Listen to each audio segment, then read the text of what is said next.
法家以为民之性饥而求食，劳而求逸，苦而所乐，辱则求荣，此民之情也。若能利用百姓趋利避害之心态，惩恶扬善，也没有什么不好。差矣，法家哪里是惩恶扬善？他们是让百姓不堪重负，苦不堪言。他们不是说民弱国强，国强民弱吗？他们要的是强义国君而弱天下之百姓。先生，这是断章取义。法家提倡不别亲疏，不疏贵贱，一断于法。君臣上下贵贱皆从法，法不阿贵，绳不绕曲。王公大臣犯法，与庶民同罪。月儿，公子所言甚是。月儿，哎，公子借一步说话。来，公子坐。领教了。张子，你快放开我！你这是做什么？皇公子死而复生，恍如隔世啊！我在里面见到月儿了。见到谁？我见到月儿了。芈月已经被秦王封为八子，他怎么可能出现在这种鱼龙混杂的地方呢？不可能，我看得清清楚楚，他就是月儿。哎，你听我说，久别重逢，你要是不嫌弃，陪我饮2杯。张子，怎么来日方长？公子歇！我有要事跟你谈，事关你和芈月的生死。走。哎，来，这儿。来啊！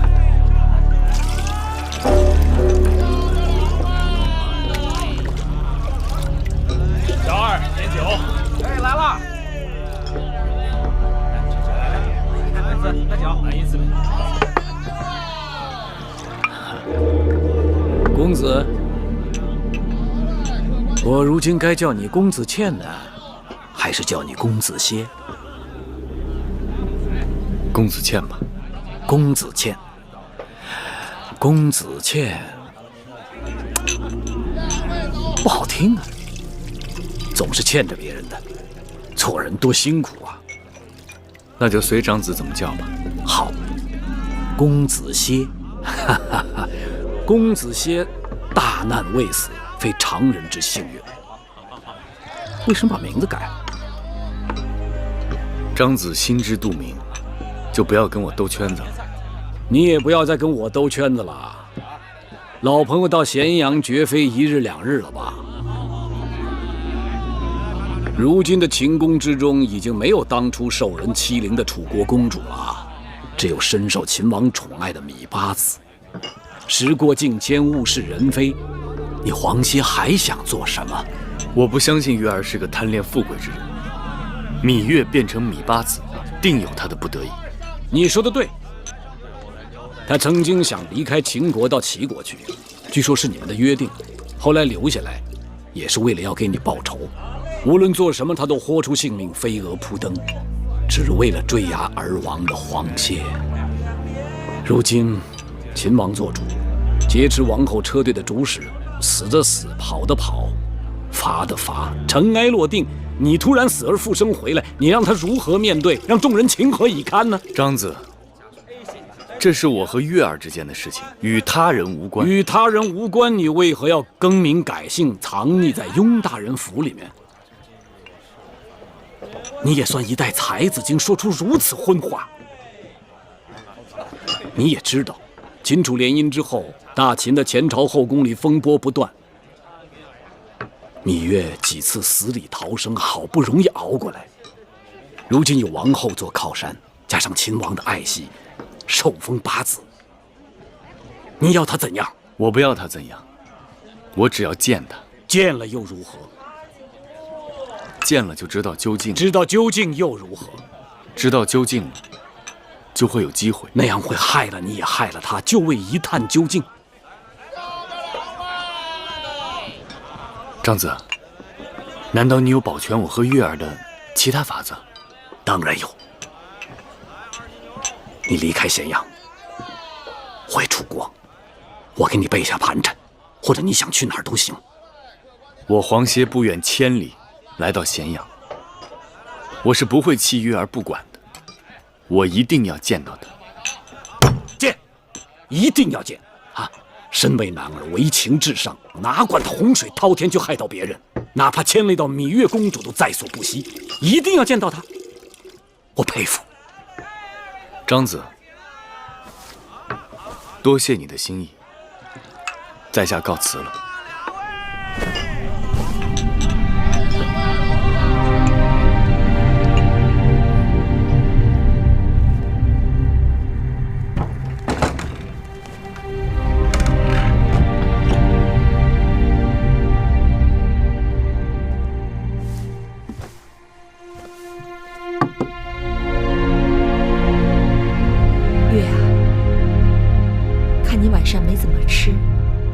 有心事？记得当初，我曾发誓，只要找到杀害子歇的凶手，给子歇报了仇，我便离开秦国。眼下也算报了仇了。此一时彼一时，如今大王这么看重你，你又何苦还说这些没由头的烦恼自己？或许是我当初说的那些话，子歇在天之灵都听到了。怎么会呢？姑姑，若是我说的那些话，子歇都听到了，又见我改了初衷，他会怪我吗？今日你从外面回来，就一直神不守舍的，究竟怎么了？今日在四方馆，我听到有人叫我月儿，那声音好像是子歇。你定是听岔了，皇公子已经过世好几年了。是呀，可那声音我听得真真切切的。那是因为你心里一直没有放下他，思则气结，久思伤脾，情志不舒，扰乱神明。其实只有你过得好，皇公子在那边才能放心啊。既然你惦记他，等开春了，我陪你去他的墓地看看他吧。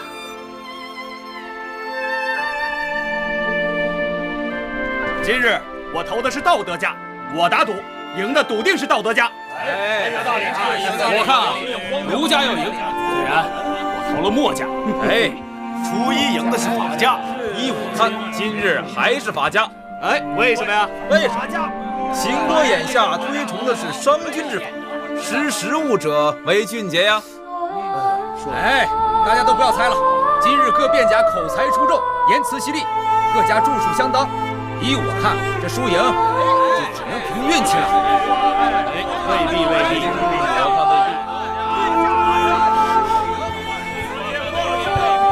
月儿，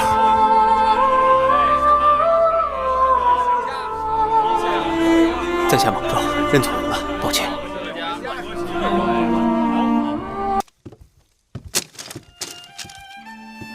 拜见大王。我以为你不会来了。大王召见，怎敢不来？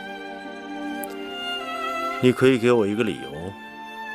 病痛、不适，女孩子家这些借口随手拈来。大王洞若观火，被拆穿的把戏，岂不没趣？虽然不情愿，可是你还是来了。虽然来了，可还是不情愿。你这个丫头，为何如此倔强？芈月只是说真心话罢了。大王若不喜欢，那以后芈月慢慢学着说假话。宫里只有你一人敢与寡人顶嘴，你可知错？大王恕罪。可芈月还是不知错在何处。母亲，下去吧。是。坐。谢大王。坐到寡人这儿来。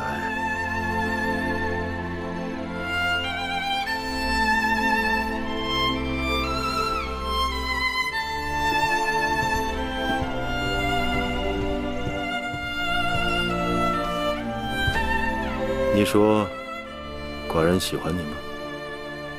或许有那么几分吧。坏了良心的小丫头。可无论寡人有多喜欢你，还是要常常到宫中其他嫔妃那里去。你说为什么？因为您是大王啊。此刻，我与你在这承明殿里，我是你的夫君。明日我出了这承明殿，便是一国之君。这大义和小义、轻重之别，你该有数。芈月只是一普通女子。芈月有普通女子没有的胸怀。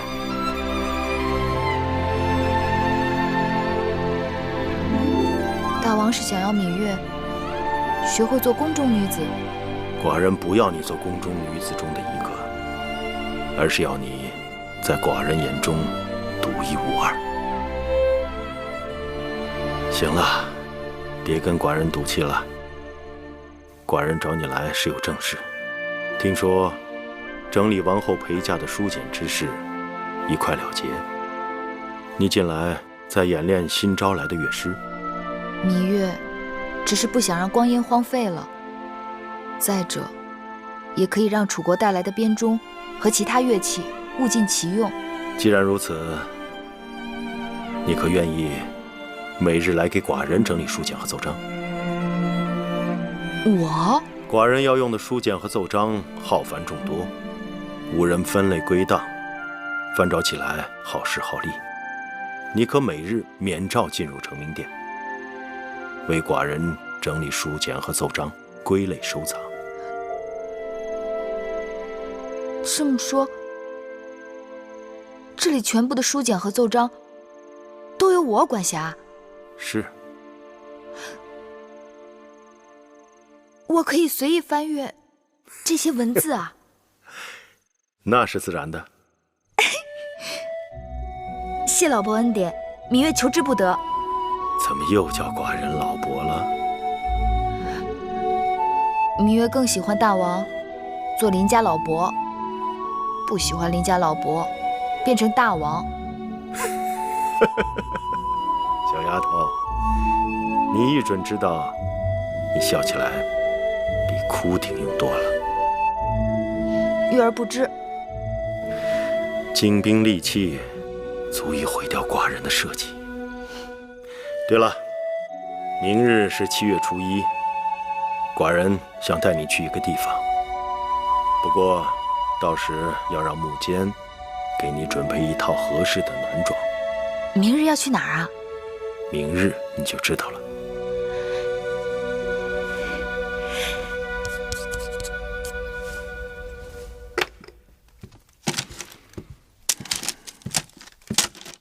雍大人啊，黄公子，粮草账目已经核对完毕，应该没有什么出入。这么快？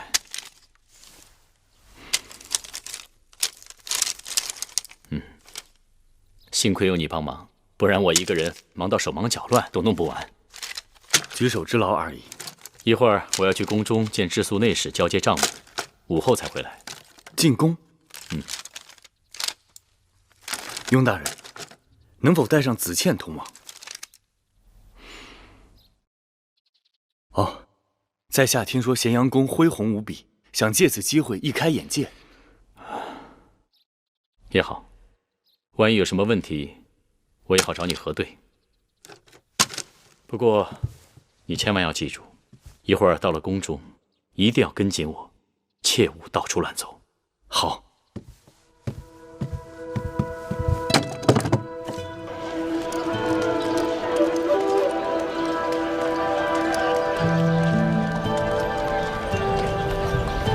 这里就是天下侧室云集的四方馆，也是如今咸阳城最热闹的地方。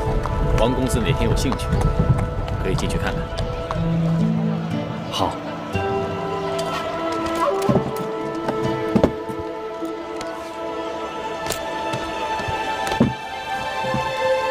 这是什么地方？四方馆，寡人知道你一定会喜欢。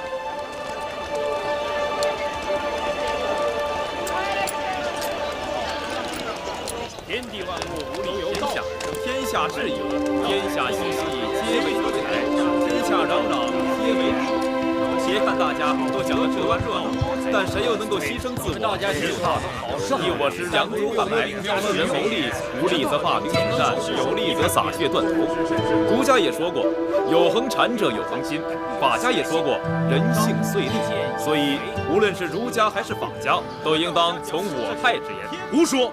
人性本无，世间如染缸，入仓则仓，入黄则黄。治国之道，犹不可听乱也。人之异于禽兽者，乃人能互助互援。可听出什么？减少不平，争取公平而立。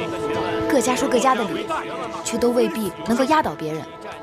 百家争鸣已数百年，谁能说服谁，谁又能够压倒谁呢？其间相生和相克，为什么还要争呢？五行即为五德，万物与五行对应，各具其德。天道运行，人事变迁，王朝更替，更是五德转移之结果。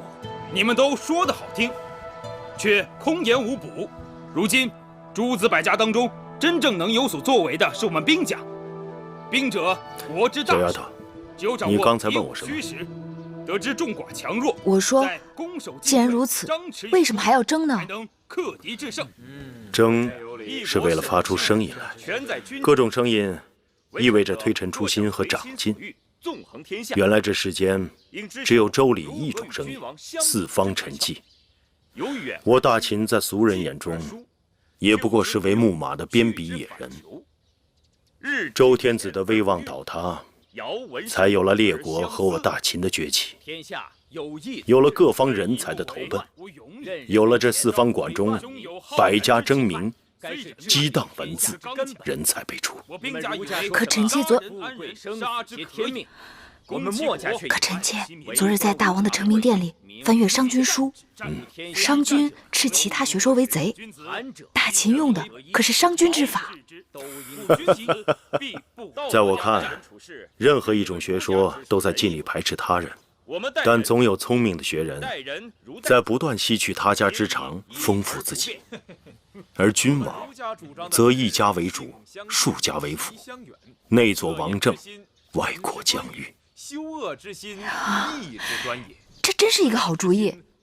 每逢初一15，这里都会有大争辩。既然你这么喜欢，寡人准你初一15凭令符过来。不过必须要男装打扮。还可以让臣妾下注。多知道民间疾苦，掌握耕战之实际本领。啊，公子，黄公子，哎，你就在此等我片刻，我去就回。雍大人尽管去吧。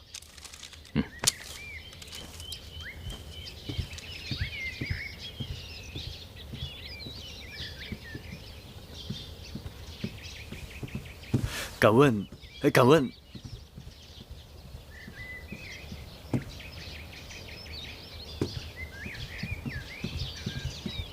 问，在下初进秦宫，想向你打听一人。何人？是位楚国来的女子。这宫中楚国来的女子多得很。这个女子名叫芈月。你是何人？怎敢大逆不道？直呼芈八子的名讳，他与你有何干系？在下也是楚国人。这宫里宫外楚国人多得很，都借着楚国二字来攀附八子。你四处打听他，到底想做什么？啊，母亲。雍大人，不知你在问什么呢？这位公子是随我进宫办事的。小的不知，这位公子是跟雍大人一起的，多有冒犯。我们这就告退。雍大人慢走。走啊。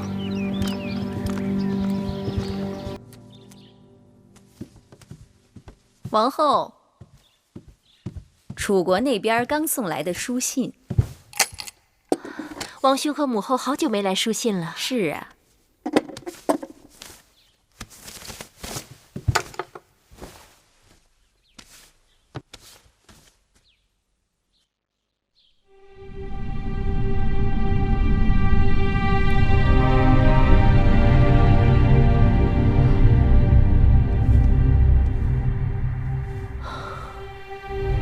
后出了何事？母后现世了。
知道魏后去了，孟昭氏和景氏都亲自过来祭拜。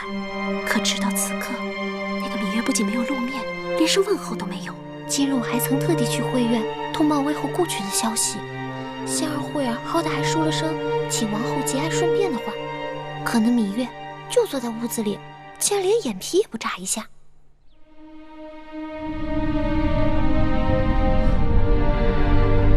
姑姑，你说在我出嫁前，母后日日守着这些陪嫁裙的，看了不下数十遍。魏后字字斟酌，唯恐一点疏忽，让王后在秦宫用度不足，衣食不便。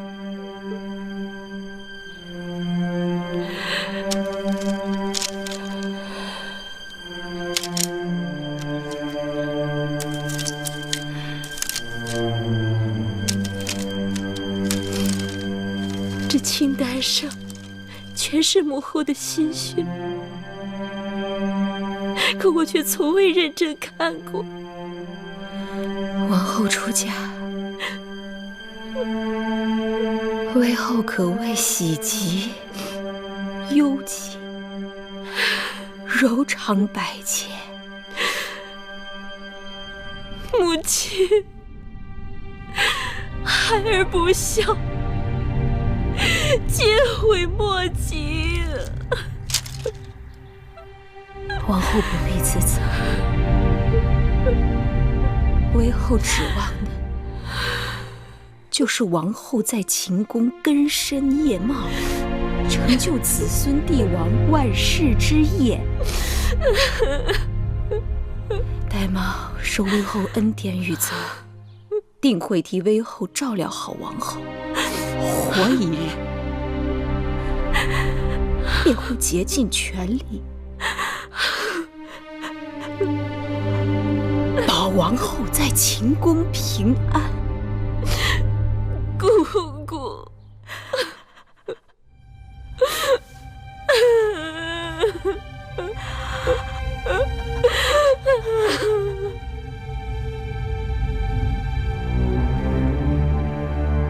他死了，他居然死了。死了？谁死了？魏后死了。楚国来信通报，说他因病而亡。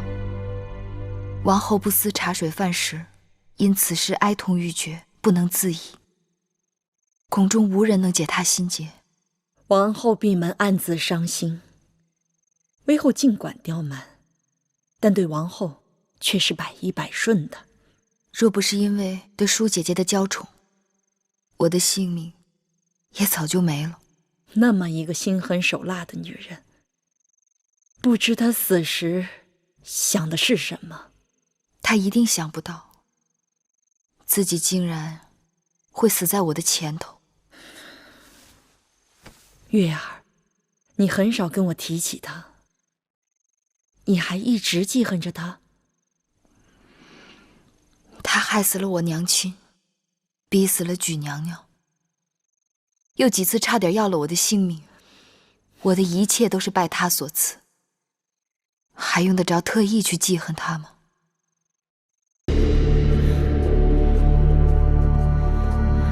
姐姐，你出去吧。是。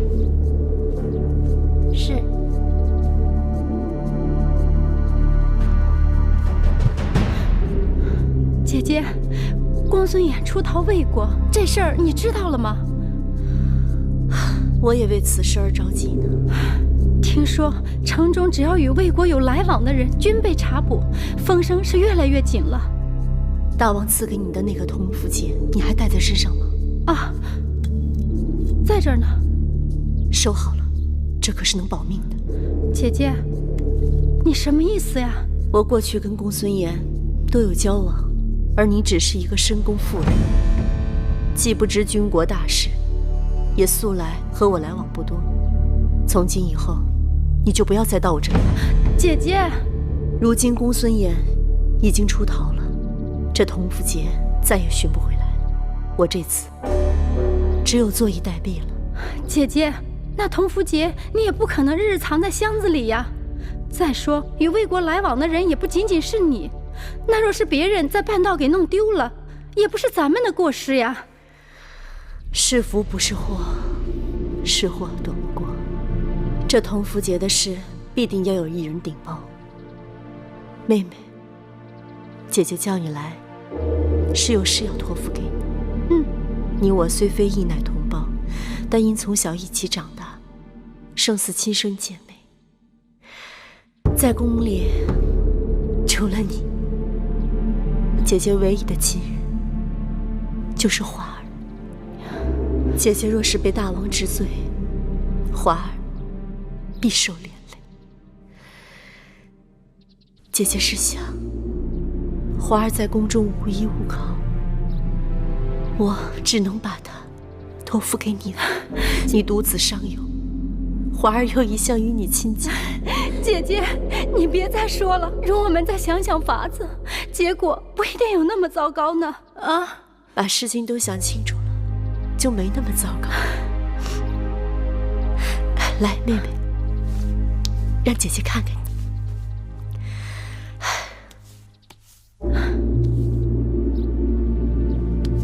你说这时间过得还真是快，这转眼我进秦宫已经近20年了，而你也有10几年了。那时候你还是一个毛手毛脚、经不起事的小丫头。记得那年你失手打碎了大王的一个碗，吓得你躲到了交房殿的偏殿，浑身发抖。姐姐，后来还是你替我顶了罪，还被王后罚跪了2个时辰。逝者如斯夫，你已为人母，姐姐也老了。姐姐，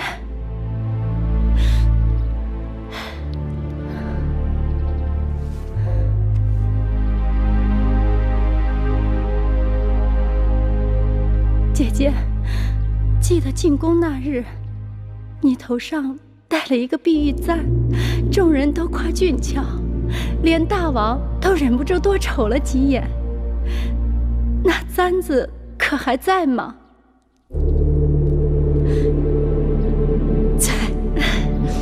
姐姐，你把它赠予我吧，以后也是个念想。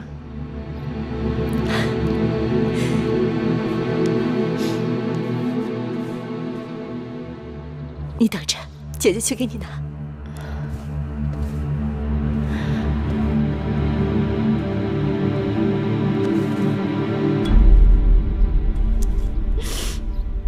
姐姐，我的孩儿就托付给你了。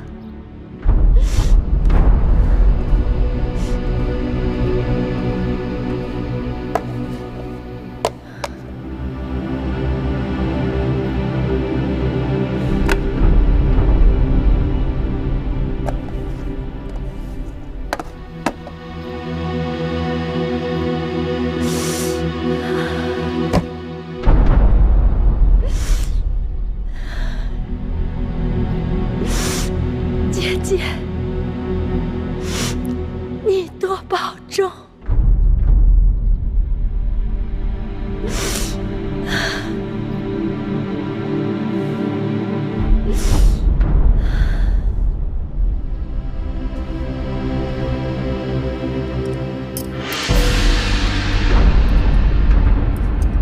你们想干什么？卫禀夫人就敢闯进来！夫人，奉大王之命，查办魏国奸细案，内府要传唤你身边的采凡，请夫人允准。我身边的士人都忠心耿耿，没有奸细。如若你们要带人，还是带我去见大王吧。夫人在时不可离开，还要协助老奴找一些东西。找什么东西啊？铜符节。那东西我一时想不起来放在哪里了。既然夫人想不起放在哪里，那我们可以帮你找。是。你们想干什么？若是真找不到，恐怕夫人就更不好交代了。哦，忘了告诉夫人，魏长史已经前往内府问审了。我妹妹什么都没做，你们太放肆了。大王吩咐，公子华身边的所有太傅和侍从均已换人。采凡，你还站着干什么？走吧。夫人保重，奴婢先去了。不光是采凡，所有从魏国来的侍女侍从都要到内府过一遍，带走。是。夫人保重。大姐，没有。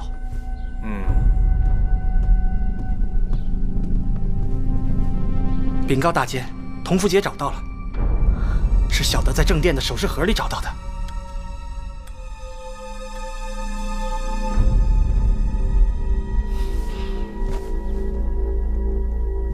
那魏夫人平日多霸道啊！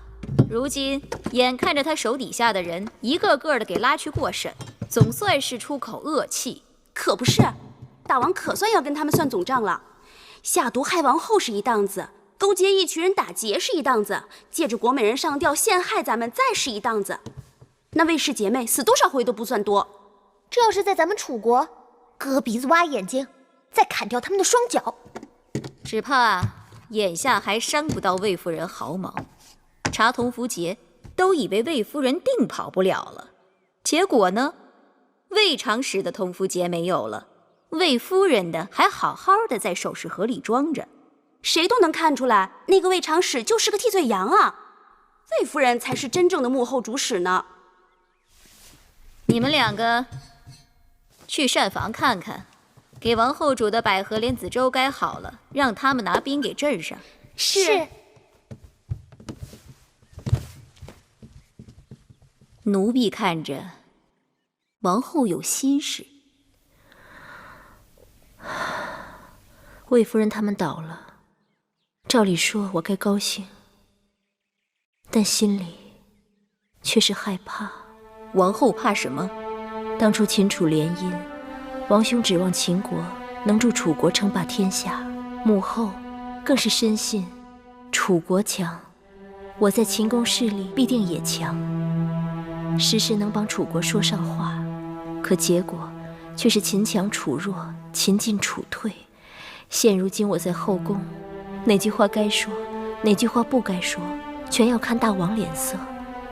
假如有一日朱由蒙了心，一步走错，魏夫人就是范例。你们都以为大王是在帮咱们出气，其实若不是大良造挂印出逃，大王说不定还由着魏夫人他们在后宫耀武扬威呢。如今收拾他们，却让你们这般惊喜若狂。但只要魏夫人倒了，后宫就没人能与王后作对了。真的吗？不对，奴婢忘了那个狐妹子芈月了。王后是不是说，那芈月？我不是这个意思。就算芈月想作怪，也绝非王后的对手。王后是正宫，有嫡子，魏夫人倒了，公子华已经没有机会了。接下来，王后就要把心思放在立嗣上。一旦大王立公子为太子，那王后的位置不就高枕无忧了？话是这么说，但是大王疑心最重，此事容易弄巧成拙。要不然，咱们让芈月替王后出头。眼下那狐妹子可以随意出入成明殿呢。唉，自打母后去世，我与芈月也冷了许多。一想起母后与她的纠葛，心里难免郁闷。魏后过世，与她脱不了干系。姑姑又来了。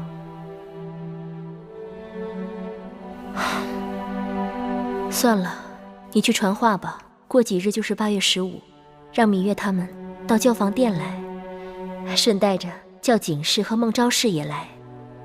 魏夫人倒了，总是幸事，我们姐妹们也该聚聚了。是。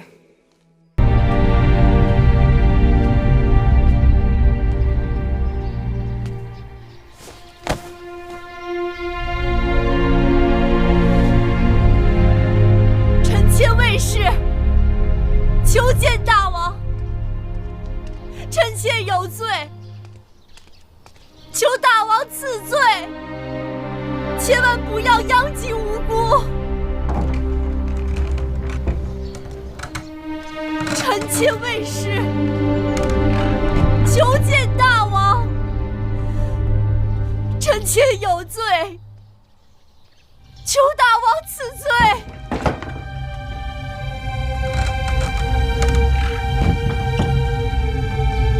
求大王千万不要殃及无辜！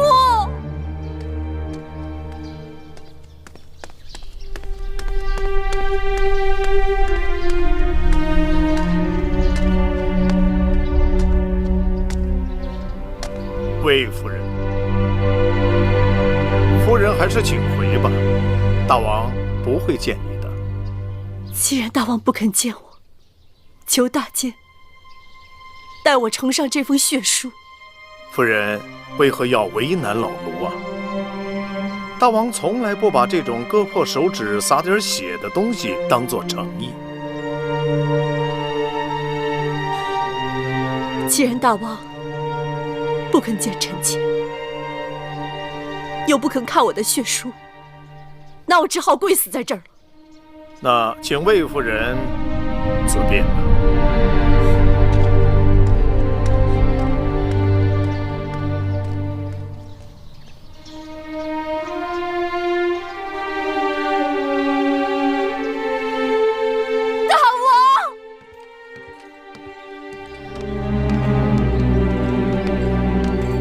八子，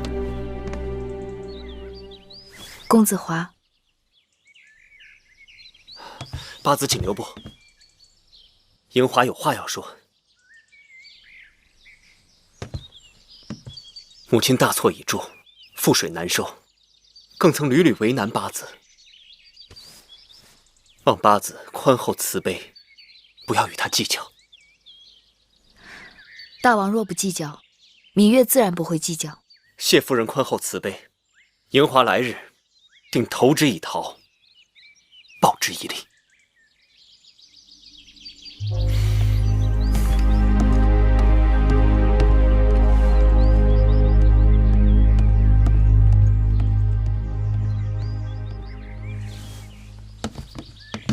凭这么几句话就想为魏夫人开脱，也太便利了吧？魏夫人与公子华虽然是母子，但真的很不一样，还是应当母是母，子是子。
樊长史病了。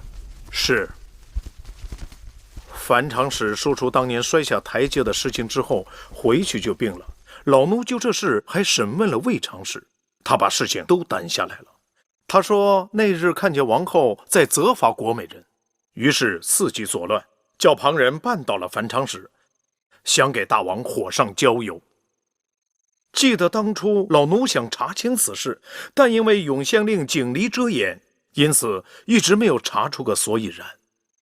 你曾告诉我，那芈月推测樊长史不是自己跌倒的，可后来见你查不出结果，寡人还想，那丫头虽然聪明，但也有看走眼的时候。谁知竟有这峰回路转呀！樊长史这个人胆子最小，是心病，他知情不报是过，但眼下又帮着寡人查清旧案，是功，算他功过相抵。派个好御医去给他看看吧。是。大王，永相令派人来报，说魏长史刚刚在报室里咬舌自尽了。怎么没将他看住呢？一个人一心要死，是看不住的。出去吧。是。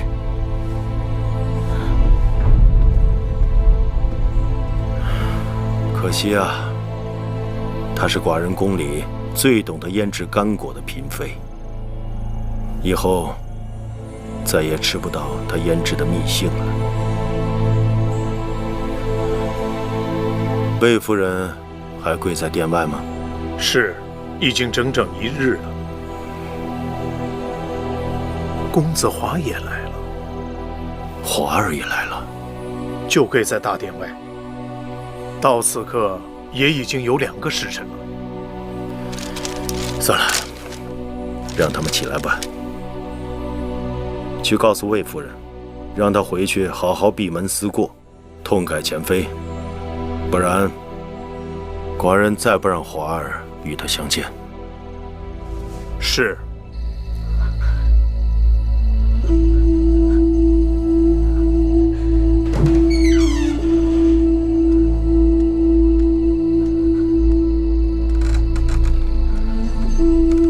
大王有旨，令魏夫人好生回宫，潜心反省，以观后效。母亲，我们回宫吧。父王准我们回宫了。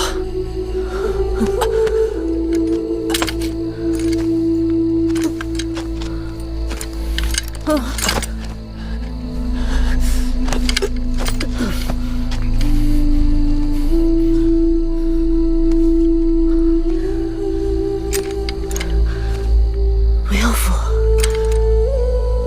我自己能走。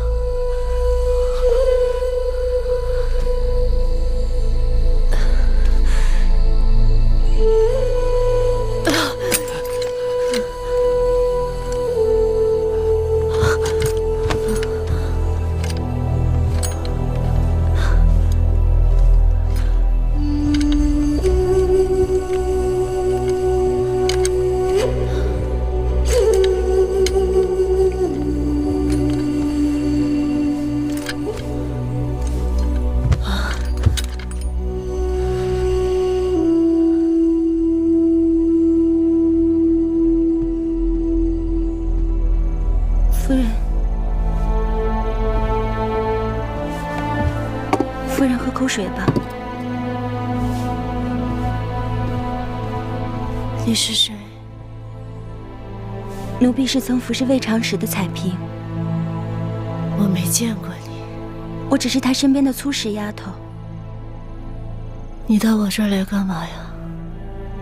魏长史在内府咬舌自尽，永相令让奴婢来披香殿服侍魏夫人。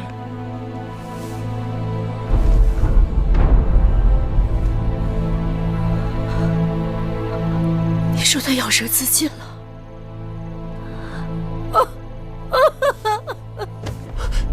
母亲，母亲，我妹妹死了，我妹妹死了。还有才凡前日因哭醒死在内府。夫人，保重身体。他们都是因我而死的。母亲这是何苦？请母亲莫要再伤心，身体要紧。母亲本可以有更好的选择。花儿，是母亲无能，让你也跟着受委屈了。正因为母亲行事荒唐，才落得眼下这个地步。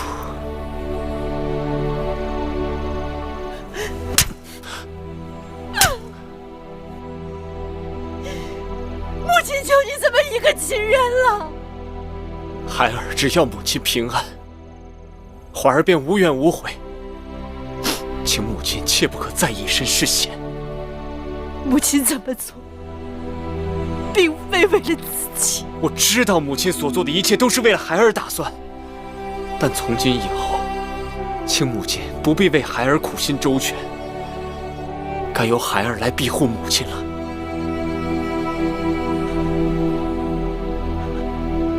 你庇护母亲？请母亲放心，母亲便是孩儿的天。孩儿会把母亲的一切看得比自己的性命还重。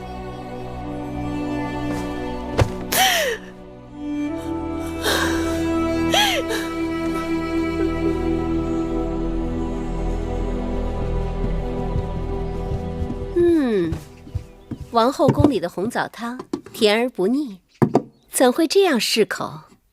王后一定要交给妹妹。我还真教不得你。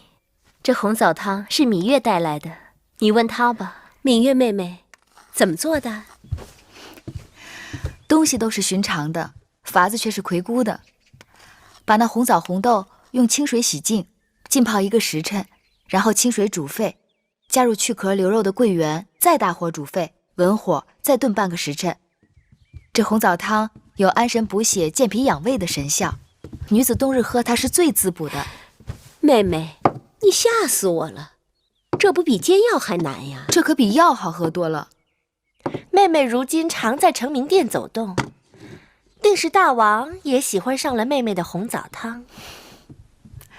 大王爱不爱红枣汤我不知道，但是王后却是真心喜欢。你们也是幸亏有我，才有这口福，还不是看在我的份上。要不你们怎么知道这天下还有这么好的东西？哦，对了，你们知道吗？大王好像已经宽恕魏夫人了。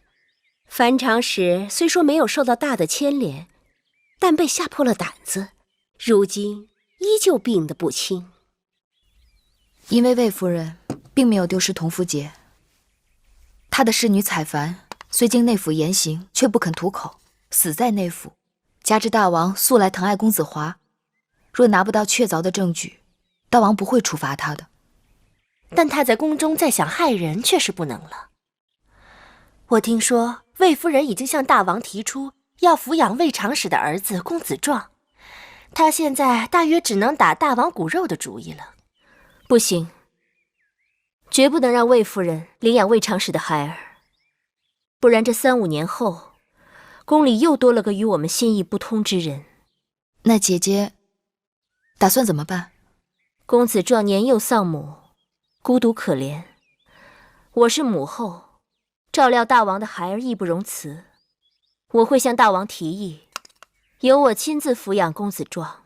不过，魏夫人的儿子公子华一向被大王看重，谁知哪一日那魏夫人会不会于禁复燃？王后的当儿是嫡子，王后不如向大王提出，早日立他为太子。当儿是嫡子，但立太子一事若过着急，反而会令得大王反感。依我看，最好等当儿长到3、5岁，性情初定，再找个机会和大王提更好。难道芈八子的意思是眼下公子当还看不出有当太子的资质？不然，为何要等？你可知“欲擒故纵”这4个字？凡事欲速则不达。好了，你们不要争了。今日只是姐妹相聚，何苦为了不相干的事情闹得不高兴？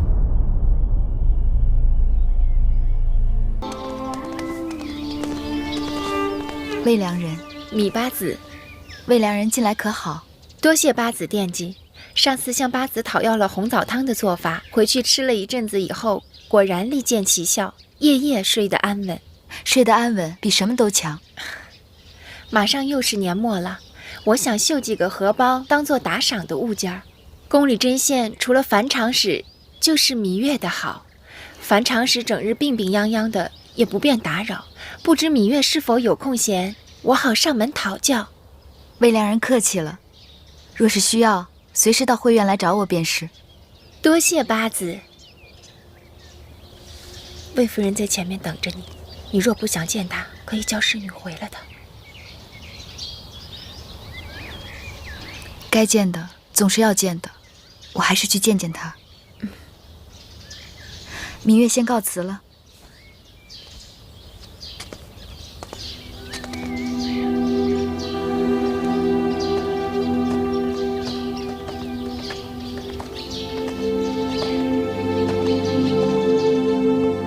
魏夫人，芈月，这么冷的天，魏夫人一直站在这里，何苦要自己与自己过不去？天寒地冻，并不打紧。八子若是不嫌弃，可否借一步说话？你们先回会院，去把魏良人要的绣花样子给找出来。是。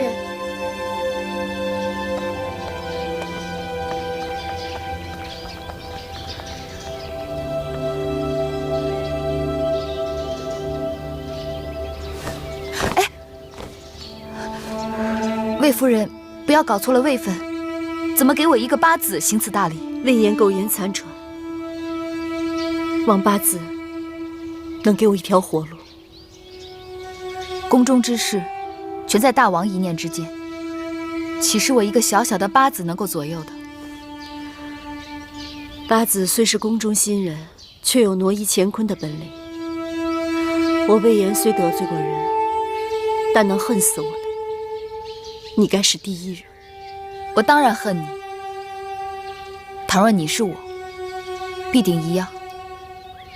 告辞。如果我说一群人伏击王后车队的事与我无干，你可相信？我信。你信？我曾经以为是你，我恨你入骨，我甚至为了报仇才贸然进宫。你下毒、挑拨、诬陷，设计害我骨肉兄弟，你所作所为毒辣阴损，却没有拖出一个后宫妇人的心计手段。收买义渠，动用大军，置整个宋驾车队于死地，破坏秦楚联姻，挑起征战。你没有这个能力和气魄，你要的是后宫的地位，儿子的太子之位。若秦国陷于内乱，四分五裂，对你来讲也是一损俱损。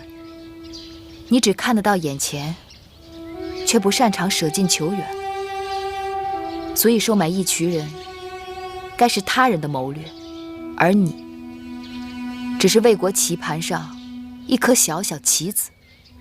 每一个出嫁女，不都是母国的一颗棋子吗？那要看自己是否愿意了。无论怎么说，魏国的这盘棋是输了。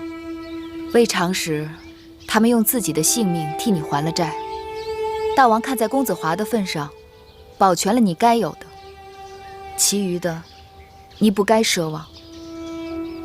反过头想想，眼下的这一切，何曾不是因为你自己贪欲过多而受到的报应呢？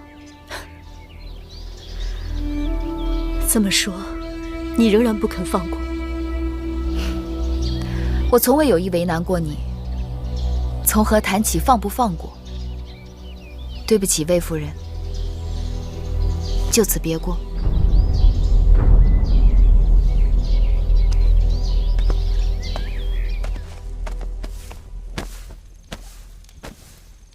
岁数大了，真是受不了这倒春寒呐！一日下来，这浑身的骨节都是疼的。哎，使点劲儿。哦。这宫里的琐碎杂物，师傅您用不着事必躬亲的，让孩儿们去做就好了。你们能让我放心吗？不是手笨眼拙，就是脑筋糊涂。万一有个闪失出了差错，大王怪罪下来，看谁去顶罪。大监，冰香殿的彩屏来了。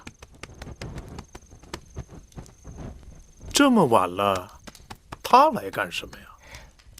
魏夫人眼下是墙倒众人推，师傅您犯不上跟他纠缠，让他走吧。是。等等，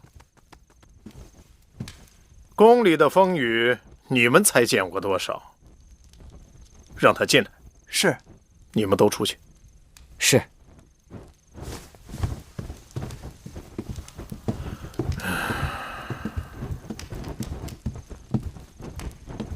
大监，什么事儿啊？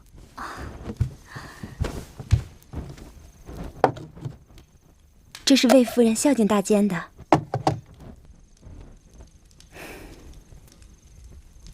无功不受禄，这是干什么呀？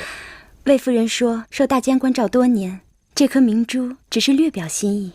回去告诉你们夫人，夫人和我都是大王的人，侍奉大王，让大王高兴，这是我们的本分。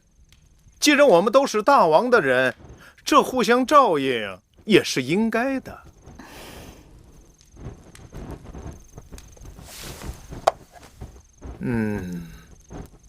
东西是好东西，不收吧，又怕你们夫人多心，那我就收下了。夫人还希望大监有机会在大王面前替公子华和魏夫人多美言几句。人在做，天在看。夫人好自为之，用不着我美言，大王心中肯定有数。魏王用尽手段，令公孙衍弃秦就魏，大王心中一直闷闷不乐。最近听说公孙衍正在四处游说诸国，想联手伐秦，真是恩将仇报，让大王恨不得立即出兵讨伐。夫人，母亲说什么了？那大监收了明珠之后，说天色已晚，要休息了。他收了东西，不该如此。你爸从进门到出门，他说的每个字都说来给我听听。他说，夫人和他都是大王的人，伺候好大王，让大王高兴是本分，彼此关照应当的。他还说什么了？他还说，人在做，天在看。人在做，天在看。不对，一定还有。他还说，他还说大王因公孙衍挂印出走，恨不得马上征讨魏国。奴婢只记得这些了。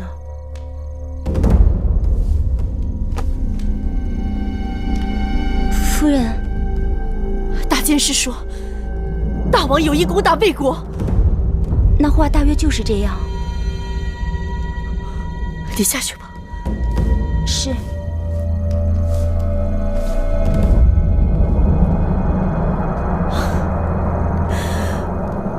母亲，你这个眼神。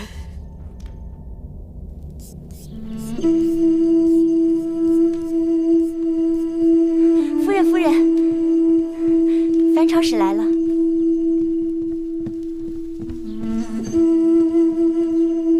见过魏夫人。樊长使许久不见，别来无恙啊。姐姐该知道我一直在病着。是啊，是我们牵连了你。谁让你也是魏国的应女呢？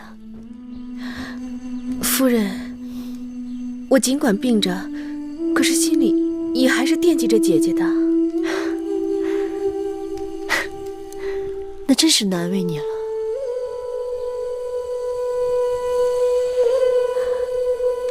姐姐这是在做什么呢？又是笔又是墨的。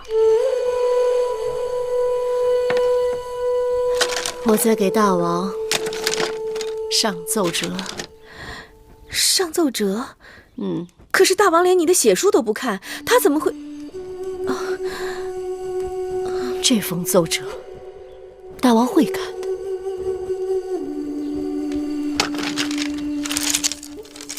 魏王十恶不赦，屡屡与我大秦为敌。臣妾恳请大王即刻出兵，征讨魏国。你看，我愿意公子华阵前为将，当征讨先锋。夫人，你要公子华去征讨魏国？是啊，你这是……夫人，魏国可是夫人和我的母国呀。让自己的孩儿去征讨自己的母国，想必你是以为我疯了。但这是大王愿意看到的我的诚意。真正的血书不用割破手指头，你仔细看看，这上面的每一个字都是血，都是血。